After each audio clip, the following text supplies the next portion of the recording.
Ouvir a nossa leitura de abertura do livro pequeno, mas grande nas suas palavras, de Lourival Lopes, Gotas de Esperança.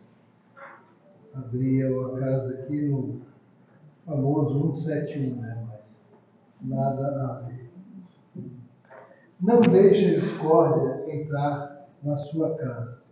Como um santuário, o ambiente doméstico deve ser inteiramente preservado de quaisquer vibrações nocivas, disputas ou lutas demolidoras entre os seus componentes.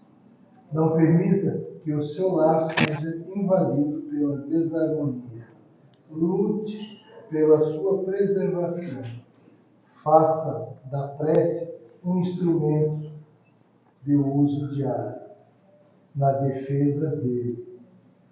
Não esmoreça no trabalho de sustentação do lar. Um lar harmonioso é árvore generosa a produzir frutos pelo tempo afora.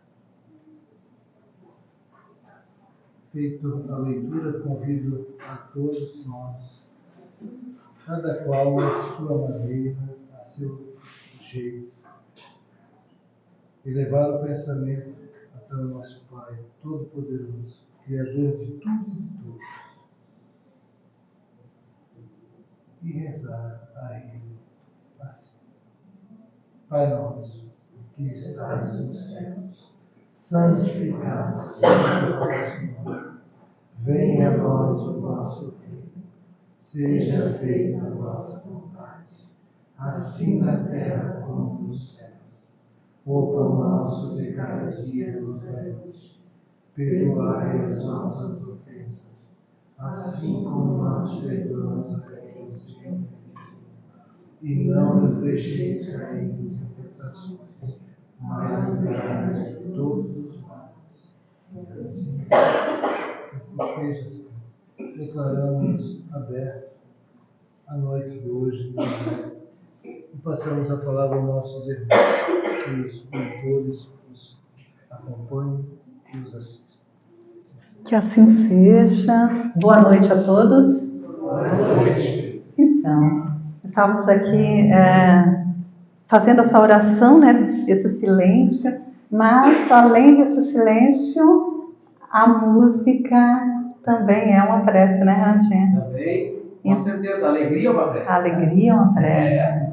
Então vamos iniciar com alegria, né, para que essa noite nós possamos sair daqui bem melhores quando aqui nós chegamos, porque essa é a intenção. Eu acredito, e nós sempre falamos sobre isso, né, Renatinha, que quando nós vamos buscar essa paz, nós queremos sim retê-la, né? Levar para os nossos lares, para as nossas famílias, compartilhar com todos aqueles que de nós se aproximarem. Então vamos lá, Renatinha? Eu já vim pro lado de cá porque minha voz é bem alta, essa é do microfone, mas não. Deus tem outros filhos, né? Vamos lá então, pode ir, tá? Vamos lá. Que nem a vida conhece,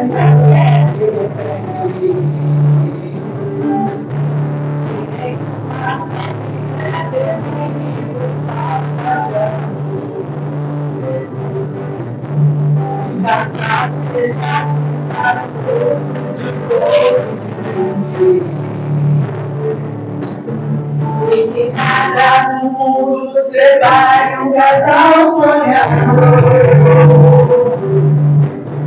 E nem uma família se abrigue debaixo da ponte.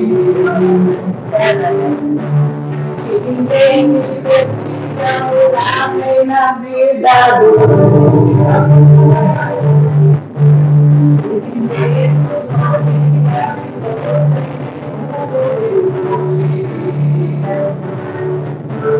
eles ficam do homem no céu de Deus. Que a família comece feliz na vida de e o homem carregue os ombros na casa de um lar. Que a mulher se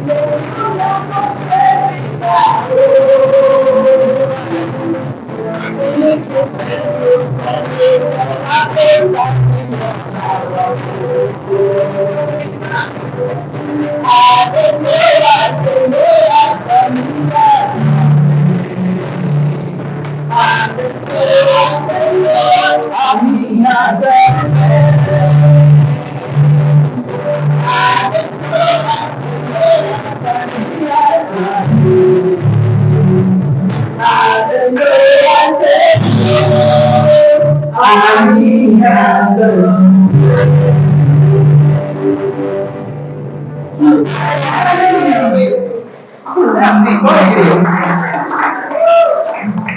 Obrigada. Que Jesus, então, conduza a nossa fala na noite de hoje, né? Vamos falar sobre o desequilíbrio emocional e as suas consequências. Quando eu digo que Jesus conduza a nossa fala, é porque é desafiador, é de uma responsabilidade imensa falarmos sobre desequilíbrio emocional, falarmos sobre as suas consequências em um momento tão difícil para a humanidade, não é? Tão desafiadora, em que muitos de nós nos perdemos na jornada, muitos de nós perdemos o foco, qual é a nossa verdadeira missão. Então, vamos pedir, né, ao mestre amigo que ele conduza a nossa fala. Até porque, para podermos falar sobre consequências, nós precisamos voltar o nosso olhar para o Evangelho, o livro dos Espíritos, e nós precisamos nos debruçar em uma mensagem tão repetida, não é, Nazaré? Tão falada, mas que nós, em muitos momentos, ainda não conseguimos alcançar. Qual é o verdadeiro sentido dessa mensagem? A lei de causa e efeito. Né? Então, a lei de causa e efeito é um princípio universal, onde toda ação, preste atenção nisso, que é muito importante. É o princípio da nossa fala, tá? Então, é o princípio universal, onde toda ação, pensamento ou emoção gera uma reação, certo? Então, o desequilíbrio... Espera aí, vamos voltar. O desequilíbrio também é um efeito, não é? Então, causas e efeitos. O desequilíbrio é um efeito daquilo que vai somatizando. Então, em alguns momentos, nós vamos, como eu já disse, nós vamos nos perdendo em nossos pensamentos, em nossos sentimentos. O pensamento é muito complicado, né? Tem uma obra, eu já vou falar sobre ela, que diz assim: o pensamento é construtor. E através dele nós podemos construir um prédio grandioso ou um prédio miserável. Por quê? Porque tudo começa pelo pensamento. Não é? Nós começamos a alimentar. Quando nós alimentamos algo bom, tudo fica florido.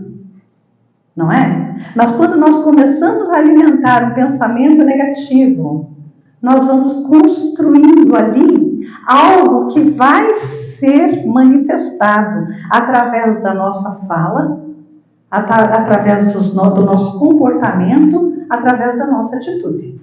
Então nós precisamos tomar muito cuidado com o pensamento, porque ali inicia-se um processo que vai chegar ao nosso comportamento com aqueles com qual nós muitas vezes não gostaríamos de magoar. E isso muitas vezes acontece em nossos lares. Por isso nós iniciamos aqui hoje com essa música da família tão linda, né? Que nos emociona, que nos faz refletir. É tudo muito bonitinho. Mas e como é no dia a dia? Será que nós não damos espaço para que algo se aproxime de nós, sopre em nossos ouvidos, e aí quando nós nos damos conta, já estamos transmitindo para o outro aquilo que muitas vezes nós não gostaríamos de transmitir. Pelo menos não daquela maneira, não é? Então é importante nós pensarmos que toda todo o efeito, ele provém de uma causa. Onde foi que iniciou? Não é? Como é que foi que começou tudo isso? Porque o próprio Evangelho, o próprio Livro dos Espíritos, nos diz o seguinte: o nada não existe. Não é? O nada não existe. Muitas pessoas dizem, poxa, mas do nada aconteceu isso? Como assim? Não foi do nada. Surgiu de um pensamento, essa elaboração que acabou extravasando. Conseguimos compreender? Todo o processo, quando nós falamos do desequilíbrio emocional e as suas consequências, por que é que eu me desequilibrei? Em que momento eu perdi o meu foco, a noção da minha realidade, da nossa realidade espiritual, dos nossos compromissos, dessa luz que deve, ou deveria, né, estar sempre brilhando dentro de nós? Em que momento isso aconteceu? Por que é que eu me desequilibrei?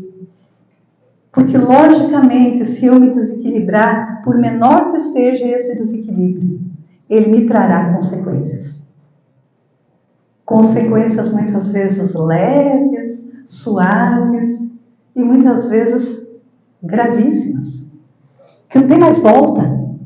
Conseguimos entender isso? Em alguns momentos nós até falamos, tudo tem jeito. Mas para quem está passando pela dor, pelo problema, pelo arrependimento, pela culpa, não é tão simples assim. Então nós precisamos ser bem cientes também, vários bem cientes de tudo aquilo que nós estamos construindo. Então, falei aqui do livro. Essa é uma obra que eu falo sempre em todas as minhas palestras. O problema do ser, do destino e da dor, Leon Denis. É uma obra que faz com que, bom, de todas as obras espíritas, eu sou uma grande admiradora de todos os autores. Entretanto, essa é a minha preferida. Porque ela é desafiadora, ela faz com que eu me olhe no espelho, que eu me questione, que eu olhe para mim, para dentro. Problema do ser, do destino e da dor, que pergunta, quem somos? Quem somos? Nós sabemos exatamente quem nós somos? De onde viemos? Para onde vamos? Por que sofremos? Qual é o objetivo da nossa existência? O que é que nós estamos fazendo aqui? Então, vamos conversar um pouquinho sobre isso? De uma maneira bem genérica, porque essa palestra eu fiz na realidade para um seminário. Então, teve uma época então, que eu fiz lá um roteiro de palestras para Minas Gerais. E na época os temas eram longos, porque eram 2 horas de palestra, né? Então, imagina. Então, nós vamos aqui pincelar, dar algumas pinceladas. Então, quem somos? Eu falei que esse tema é desafiador. Nós temos coragem de nos olhar no espelho? Para entender exatamente qual é o ponto em que nós nos desequilibramos? Porque muitos de nós, em muitos momentos, nós transferimos a responsabilidade dos nossos atos, do nosso comportamento para o outro. Eu sou assim por quê? Por que você é assim? Por que age dessa maneira? Ah, porque eu não tive muita atenção dos meus pais quando era criança. Peraí, mas você não é mais criança. Você cresceu. E o que é que você está fazendo para transformar isso? Seus pais não podem ser responsáveis por aquilo que eles passaram para você, que era aquilo que eles tinham. Provavelmente eles receberam muito menos dos pais deles do que aquilo que eles passaram para você. Eles vão passar a sua existência inteira culpando seus pais pelo seu comportamento. Então eu preciso me olhar no espelho e encarar essa realidade dos fatos. Eu sou responsável pelo meu comportamento hoje, aqui e agora. Os meus pais fizeram lá a parte deles, fizeram bem ou mal, isso é problema deles, não meu. O que eu vou fazer daqui para frente? O que é que eu vou passar para os meus filhos? Aí é responsabilidade minha. O que o outro fez é problema do outro. O que eu estou fazendo é problema meu. Conseguimos compreender isso? Até para que nós possamos fugir de uma vez por todas do vitimismo. Porque fica muito fácil transferir as nossas responsabilidades para as outras pessoas. Aí eu fico no papel de vítima, de pobre coitada. E aí meu pai é culpado. E é bom, se alguém passar a mão na minha cabeça, o que vai acontecer? Vou arranjar uma namorada, um namorado, não vai corresponder às minhas expectativas, e aí a minha dor é responsabilidade do namorado, da minha namorada. E aí segue. Me caso e fico culpando o marido. Coitado. Fico culpando a esposa. Coitada. Que tem que carregar uma pedra que não é dela. Por que você não se movimenta? Ah, minha mulher me dá força. Como assim? E a sua força? E o seu brilho interior? E a sua luz? Lembra da mensagem de Jesus? Que brilhe. A vossa luz, não é que brilhe a luz do seu marido. A minha luz precisa brilhar. Todos nós somos capazes. Nós precisamos nos libertar. Nos libertar das correntes, das amarras, do vitimismo. Porque enquanto nós nos vitimizamos, a vida vai passando, o relógio não para. O tempo não te espera. Por isso, a necessidade de nos olharmos no espelho e tentarmos entender quem somos, o que é que nós estamos fazendo aqui, qual é o objetivo da nossa existência, qual é o propósito. Evolução.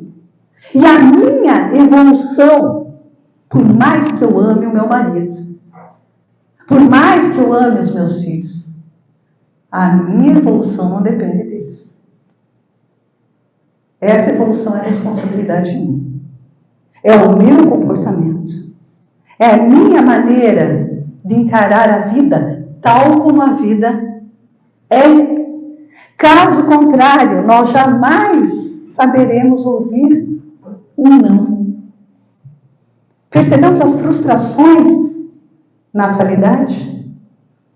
Quantos jovens, adolescentes, jovens, adultos também, idosos, que cometem barbárie por não saber ouvir um não, ou por nada satisfazer.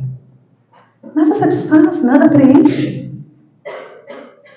Eu tenho uma paciente, ela tem um filho, adolescente, 12, 13 anos de idade.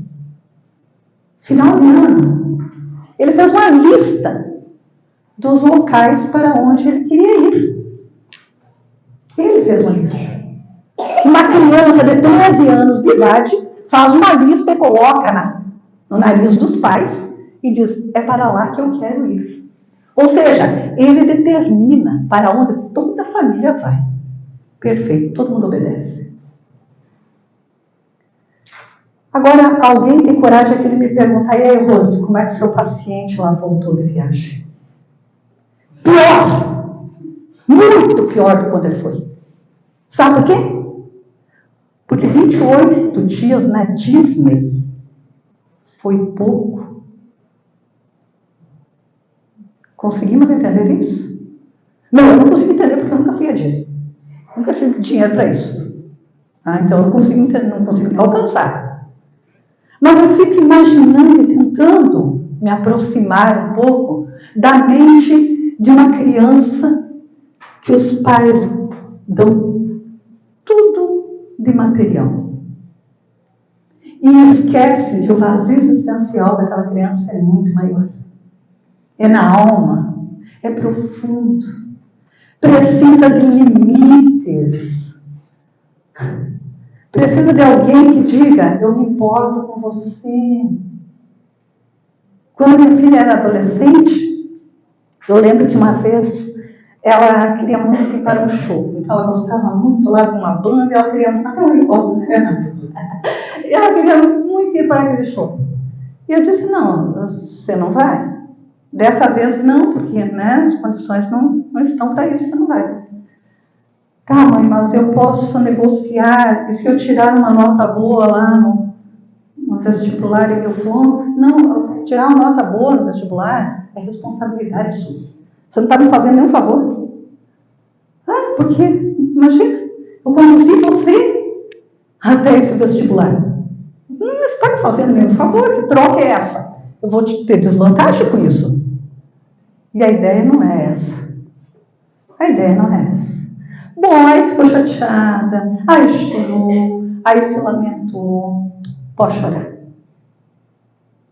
E depois engula esse choro. Sabe por quê? Porque eu posso até brigar com você. Eu posso até ficar muito chateada com você. Mas eu nunca ficarei contra você. Eu sou sua melhor amiga. Com o tempo, nós vamos percebendo que os filhos querem ser amados. No fundo, todos nós gostamos de saber que tem alguém que se importa. Que se importa de verdade. Tive também, eu acho que até já contei essa história aqui. Tive também um paciente e ele era militar. Na realidade, soldado. E o soldado tem que cumprir ordens que em casa não tem essa exigência toda. Não é? E aí eu lembro que ele chegou, sentou-se em minha frente e não queria falar nenhuma palavra. Eu disse, bom, se você não quiser falar, nós vamos ficar aqui 40 minutos, um olhando para a cara do outro. E no final, você vai embora, eu vou receber o meu dinheiro, logicamente, eu não vou trabalhar de graça, mas eu vou colocar aqui no seu prontuário, que senão abriu a boca. Aí ele começou a falar, Rose, sabe o que é? Eu estou aqui porque ontem à noite eu bebi. Você bebeu? Mas ontem à noite não era terça-feira, hoje você não teria que vir para o teu trabalho? Sim, eu disse, pois é, você não tem responsabilidade. O que é que seu pai diz sobre isso? Meu pai não diz nada. Meu pai não se importa. E a sua mãe? Minha mãe também não disse nada. Minha mãe também não se importa. Fiquei em silêncio alguns segundos e disse a ele, pois é, eu sinto piedade de você. Eu sinto muita piedade de você. Ele me olhou assustado. Sabe por que eu sinto piedade de você? Porque você foi abandonado. Você foi abandonado. Eu olhei para os olhos daquele rapaz e eu percebi uma dor tão profunda, porque naquele momento ele estava ouvindo uma grande verdade que ele não queria ouvir. Ninguém quer ser abandonado. Ninguém quer sentir-se abandonado. Mas se o meu pai não se importa comigo, não me cobra nada, o horário que eu chego, o horário que eu saio, para onde eu vou, com quem eu estou, então eu fui, sim, abandonada. Não é? E naquele momento eu percebi o quanto aquele rapaz precisava ser acolhido, precisava de amor, para não se desequilibrar, para entender realmente qual é o papel dele na sociedade, que nós precisamos mandar células boas para a sociedade. Essa é a nossa responsabilidade de pai e mãe. Mas para isso, pai e mãe também precisam ter equilíbrio. Quantos casais que terminam o relacionamento, o casamento, e fica jogando a criança contra o pai? Ou, ao contrário, o marido jogando a criança contra a mãe? É um crime. Lamentável. Lamentável, sabe por quê? Porque como esposa, eu posso não ser tão boa assim. Mas isso não tem nada a ver com a minha maternidade. Muitas vezes o mau marido é um ótimo pai. E nós não devemos jamais tirar esse direito da criança e do pai da criança. Não cabe a nós. Então, conseguimos compreender o quanto nós podemos estar enviando para a sociedade células doentes, perigosas. Por quê? Porque dentro de casa faltou o equilíbrio. Foi construído na mente de alguns casais que não se prepararam para ter filhos, que família, pai, mãe e filhinho é para sempre, independente da relação tóxica que está sendo construída ali dentro. Conseguimos entender isso? Família é onde existe? Onde existe o quê? Amor. Família é onde existe outra coisinha. O quê? Respeito. Sem respeito, nenhum sentimento de amor sobrevive. Se não tem respeito pela pessoa que está ao seu lado, não vem falar de amor. Vem falar de amor, que não cabe. Conseguimos compreender onde está a construção do desequilíbrio e onde acontecem tantas tragédias. Por conta de nós não termos a coragem de nos olharmos no espelho e nos perguntar: quem somos nós? O que é que nós queremos construir? O que é que nós precisamos para levar adiante um relacionamento saudável? Relacionamentos saudáveis que começam assim, pelo amor no lar, por aqueles que convivem conosco, e se estende para o local de trabalho, onde nós temos piedade dos nossos colegas de trabalho, que nós não sabemos o que eles estão passando. As pessoas só mostram para nós aquilo que elas querem mostrar. Conseguimos entender isso? Ou nós, será que todos nós aqui saímos por aí escancarando a nossa vida? Não, né? Nós escolhemos pessoas, amigos de confiança, muitas vezes um profissional, para desabafar a nossa dor. Não é? Nós não saímos por aí contando para todo mundo. Não está estampado que está tudo bem, que nós estamos passando aí por algum problema. Não. Então, muitas vezes alguém se desequilibra, seja no trânsito, seja dentro de um supermercado, de um shopping, e nós muitas vezes ficamos pensando: poxa vida, vamos julgar, né? Vamos apedrejar. Nós não sabemos o que essa criatura está passando. Por isso nós precisamos tomar muito cuidado conosco mesmo, com a nossa atitude, com o nosso comportamento, com as nossas discussões. Tem uma obra aqui que eu vou recomendar para vocês. Vigiai e orai. Alguém já leu? Muito interessante. São mensagenzinhas pequenas, curtinhas, mas que fazem com que nós nos identifiquemos. Porque cada mensagem dessas fala diretamente conosco. E aqui eu abri hoje e fala das provocações. Né? Até vendo essa imagem, eu fico aqui imaginando quantas pessoas no trânsito se desequilibram, né? E discutem, e não dão a vez. Quer dizer, muitas vezes nós saímos da casa espírita bem bonzinhos. Chegando na esquina, se alguém cortar a nossa frente, ai por Deus, né? É assim? Sim, sempre. Então, olha só. Fala das provocações. Então, não aceite provocações. Seja você a pessoa equilibrada a encerrar. Seja você a tomar essa iniciativa, encerrar o bate-boca. Porque o que o diálogo fraterno não resolve, as discussões só aumentam. Ou seja, só piora, né? Então, tomar cuidado com os nossos pensamentos, com os nossos sentimentos e com aquelas pessoas também que estão passando por um processo de desequilíbrio. Mas para isso, nós precisamos estar bem, né? Nós precisamos estar em paz.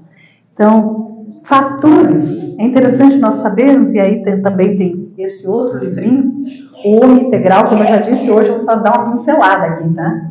Mas olha só, o Homem Integral. E aí, nessa obra, fala-se dos fatores de perturbação. Quais são os fatores de perturbação? São muitos, né? Mas aí fala da rotina, da ansiedade, do medo, da solidão e da liberdade. Então, vamos falar um pouquinho, rapidamente, sobre cada um deles. Rotina. A rotina é interessante? Em alguns momentos, sim. Por exemplo, a disciplina, né? Nós temos horário para chegar em algum lugar, nós marcamos, por exemplo, marquei de chegar aqui para fazer a palestra às 8 horas. Não posso chegar aqui às 8h30, 9 horas, né? Acabou, já tem outra pessoa fazendo a palestra no meu lugar. Tá? Então, a rotina que disciplina é muito bom, né?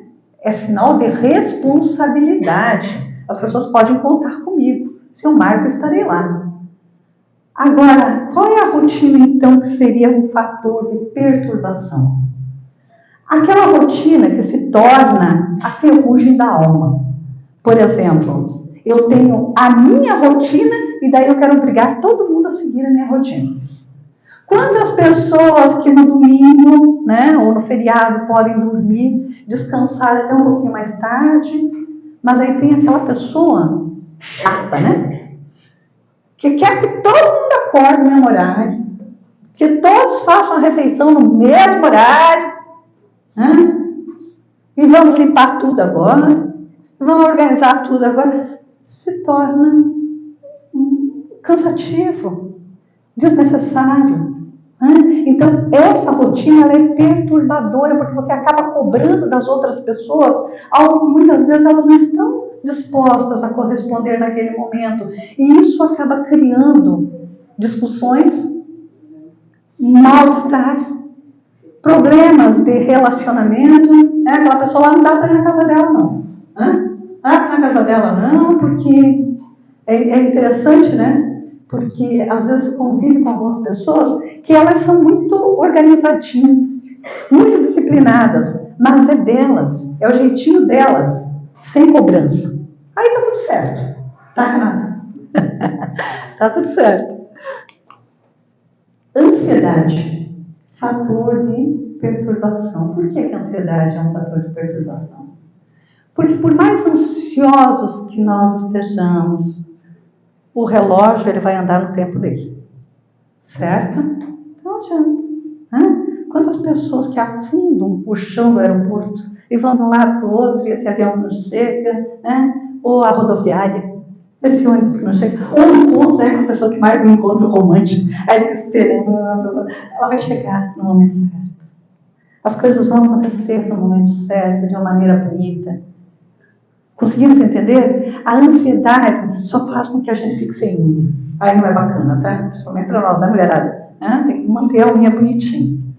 Então, cuidado com a ansiedade, que não vai mudar nada. Nosso mentor costuma dizer, por mais que você passe a noite toda se debatendo na cama, a noite vai passar do mesmo jeito, e durante a noite você não vai resolver nada. Não é? Então durma, descanse, para que amanhã você esteja com aparência bonita. Senão amanhã você vai estar com olheiras, você vai estar feia, você vai estar cansada. Medo é um fator de perturbação quando ele paralisa. Quantas pessoas, quantos jovens eu já atendi que me disseram, Rose, eu sequer consigo fazer uma entrevista de trabalho. Eu sinto medo. Não que o medo, porque o medo é um fator de proteção também, vocês sabem, né? Se nós não tivéssemos medo de absolutamente nada, seríamos um suicida em potencial, né? Sairíamos por aí a qualquer hora do dia, da noite, sem prevenção, sem nos prevenir, sem cuidados necessários. Mas aquele medo que paralisa é preocupante. E muitas pessoas que se desequilibram, vocês sabem disso? Tivemos, há alguns anos atrás, uma palestra com um psiquiatra que estava dizendo que muitas pessoas que se desequilibram gravemente e atacam as outras pessoas, muitos deles é por medo. Medo. Antes que eu seja atacado, eu ataco. Antes de ser agredido, eu agrido. Olha só o desequilíbrio. Quantas pessoas que já vão se preparando, lembra que eu falei aqui no início? Do pensamento? Aí você pensa que alguém fala mal de você. E você já fica construindo quando encontrar aquela pessoa. Né? A pessoa você nem dá nem chance para abrir a boca. Quando a pessoa pensa em falar com você, ela já foi agredida. Ela já foi atacada. Com insinuações, com piadinhas, com indiretas. Conseguimos compreender o quanto nós construímos esse desequilíbrio emocional e essas consequências, elas podem ser muito desagradáveis. Ai, meu Deus do céu, deixa eu correr aqui, porque o relógio é obsessor, né, Nazarena? É o relógio. A solidão. A solidão, quando nós nos permitimos o olhar no espelho, olhar para dentro, a introspecção é importante. não é? O autoconhecimento, conhece-te a ti mesmo. Essa frase, tão conhecida, tão batida, na realidade, é um incentivo que nós ainda não compreendemos. Para que nós nos olhemos verdadeiramente, sem máscaras, reconhecendo os nossos valores, a nossa capacidade. Vamos colocar as coisas boas aqui. Eu tenho 1,55 m, mas eu posso chegar a 2 metros de altura. Claro que posso. Entendeu? Porque nós precisamos ter coragem também de nos amar. Nos amar o suficiente para dizer, eu tenho capacidade sim. Eu sou capaz. Eu consigo. Eu consigo, sou inteligente. Então, desses valores que nós precisamos estar atentos para esses valores. Mas também precisamos ter coragem de olhar para dentro e reconhecer em alguns momentos. E dizer, olha, eu sou um fofoqueiro. Eu sou uma fofoqueira. Muitas situações são provocadas por mim. Eu puxo o tapete de alguém em algum momento. Eu sou invejosa, maledicente. Eu preciso segurar minha língua dentro da minha boca e não falar mais do que necessário. Eu preciso ter coragem, mais coragem de elogiar o trabalho do outro, de ter respeito pelas pessoas. Conseguimos compreender onde é que nós precisamos nos reequilibrar? De dentro para fora. Tudo começa lá dentro. Eu vou ver o que eu tenho de valores. Eu vou alimentar os meus valores. Eu vou alimentar o que eu tenho de bom. E fazer com que, porque diz que nós temos dois cachorrinhos dentro de nós. Um é mansinho, bonzinho, gentil. Sou eu aqui fazendo palestra. Tudo boazinho. Mas em casa eu sou boazinha também, né, amor? Tá.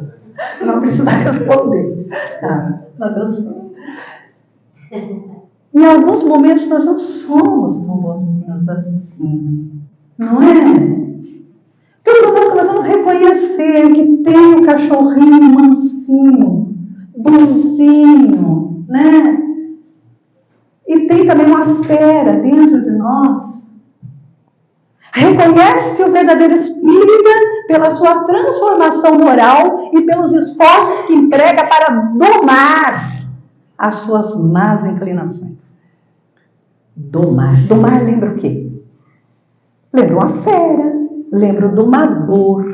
Mas quando eu sou o domador, mas eu sou a fera também. Complicado, não é?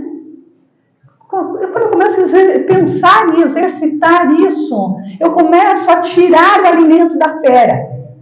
Essa fera vai morrer de fome. Eu não vou mais alimentar ela, não.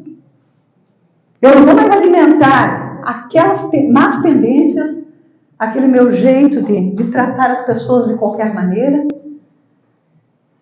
Mas eu não vou alimentar também o meu vitimismo. Eu não vou alimentar mais o meu consentimento, porque existe a questão da permissão, né? Em alguns momentos nós permitimos também que algumas situações cheguem até nós e nós não possamos transformá-la de uma maneira produtiva. Conseguimos entender isso? Eu vou contar uma historinha rapidamente aqui para vocês. De escolha. Nós estamos aqui, né? Não falei aqui da liberdade. Nós temos a liberdade de escolha. A liberdade excessiva é prejudicial, porque a liberdade plena é a liberdade das feras, certo? Quem fez direito aí sabe. Né? Liberdade plena é a liberdade das feras. Entretanto, nós temos uma liberdade que ela está relacionada às nossas responsabilidades. Então, uma das maiores responsabilidades que nós temos, carregamos conosco, são as nossas escolhas, o livre-arbítrio. Então, dentro dessas escolhas, nós podemos escolher o que é certo, o que é bom, o que é produtivo ou o que vai me desequilibrar, vai me levar para uma depressão ou por um caminho que talvez não tenha volta, não nessa existência. Então, eu vou contar para vocês até para a gente encerrar aqui. Há alguns anos atrás, pouco tempo antes da pandemia, uma tia muito querida, uma tia que eu amo muito, que eu tenho uma admiração imensa, ela tem a minha estatura, mas ela é forte, ela é guerreira, ela é determinada. Só que eu nunca esperei tanto dela como naquele dia. Ela teve o filho mais novo, cruelmente assassinado. E essa minha tia mora lá no oeste, Chapecó. E eu, naquele dia, eu decidi, vou até lá para prestar auxílio, para amparar essa minha tia querida que eu amo tanto, que esse momento é um momento muito difícil. Chegando lá, eu percebi que todos que estavam em volta dela estavam perturbados, desequilibrados, revoltados, com aquele sentimento de vingança. E ela, poucos minutos antes de ir para o local que seria o velório do filho, ela foi para a frente do espelho e começou a fazer uma maquiagem. Começou a se maquiar. E todos se olharem, meu Deus, será que ela está bem? Rose vai conversar com ela sim. Me sentei, tia, tudo bem com você? Pergunta, né? Para uma mãe, se estava tudo bem. E ela me olhou e disse, Rose, eu vou me preparar, porque certamente os amigos do meu filho virão para o velório. Os meus vizinhos também. Eu sempre me dei muito bem com os meus vizinhos, então os vizinhos também irão. E eu estarei lá, recepcionando as pessoas. Sabe por quê? Eu estou triste sim. Mas hoje, eu ainda prefiro ser a mãe daquele que foi assassinado do que ser a mãe daquele que assassinou. Porque deve ser muito triste para uma mãe imaginar que enviou para a sociedade um monstro que teve coragem de fazer essa barbárie. Então, hoje eu escolho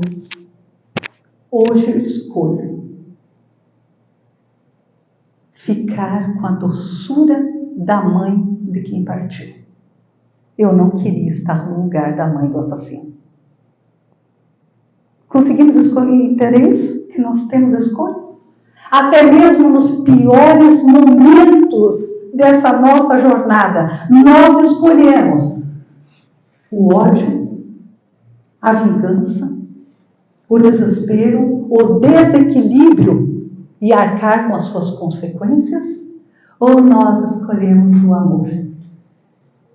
Escolhemos levantar a cabeça e seguirmos em frente com dignidade. É isso. Essa é a proposta. Leon Denis nos diz, quando a dor me visita, quando eu me sinto só, quando eu penso em desistir, há sempre uma luz na escuridão. Então vamos olhar para o sol, vamos olhar para a luz, vamos despertar dessa carruagem, que é a carruagem do sono, amanhã de manhã, vamos despertar com o desejo sincero de olhar para dentro de nós e descobrir quem somos, o que queremos ser e para onde iremos. Para onde eu quero ir? Vamos esquecer a questão do céu, do inferno, do umbral. Vamos esquecer tudo isso. E vamos escolher para onde nós realmente queremos ir. Para onde nós merecemos ir. Compreendido? Todo mundo entendeu o recado? Então tá bom. Vamos continuar, vamos cantar então? Vamos cantar para encerrar? Alegria. Vamos lá, Natinha. Boa, minha Jazinha. Falou bastante, então, Marinha. Tá bom. Viu só como eu sou boazinha em casa? Senão não seria tratada bem assim, né? Só que Quem é feliz? Bom, quem tem braços perfeitos já tem motivo que sobra para ser feliz, né? Então faz assim, vai, segura a mão, vai.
Gratidão, gratidão pelo convite, gratidão pelo carinho que essa casa sempre nos recebe. Que Deus nos ilumine as nossas mentes, as nossas consciências e que nós tenhamos a alegria de sairmos daqui hoje bem melhor do que quando aqui nós chegamos. Muita paz, muita luz e que assim seja.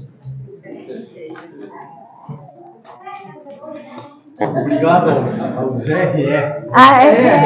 A Rose e Renata. Agradecemos muito. E que não nos esqueçamos dessa mensagem naquilo que diz respeito a nos olhar. Porque o importante é isso. Todo mundo tem um espelho. No momento que estiver triste, se olha, se cobra. Mas essa cobrança, que ela não seja a cobrança que venha te derrubar. Seja a cobrança que venha te erguer. Porque você é capaz, você tem coragem e você pode. Então que nós não nos esqueçamos disso. Em momento algum. Porque todos aqui têm essa centelha maravilhosa que nós acabamos de ouvir agora aqui. Que foi essa mensagem através da música e que ergueu o moral e ao mesmo tempo a alegria daqueles que realmente poderiam até estar passando por algum problema, alguma tristeza. Então não é tão difícil assim a gente sair do lugar comum, tá certo? Agradecemos muito a Rose e o Renato e a todos vocês que estiveram aqui presentes. Então, neste momento, em agradecimento à espiritualidade, em agradecimento à mensagem que nos trouxeram, nesta noite nós dizemos assim: Pai nosso que estás no céu, santificado seja o vosso nome, venha a nós o vosso reino, seja feita a vossa vontade, assim na terra como nos céus. O pão nosso de cada dia nos dai hoje. Perdoai as nossas ofensas, assim como nós perdoamos a quem nos tem ofendido. E não nos deixeis cair em tentações, mas livrai-nos de todos os males. Que assim seja. E assim, então, agradecemos o casal, agradecemos a todas as pessoas e pedimos que, a partir de então, teremos o passo a seguir e que todos permaneçam em silêncio, que o trabalho vai continuar. Muito obrigado, uma boa noite a todos. Obrigado. Obrigada, Nazarena. Muito que agradeço a vocês.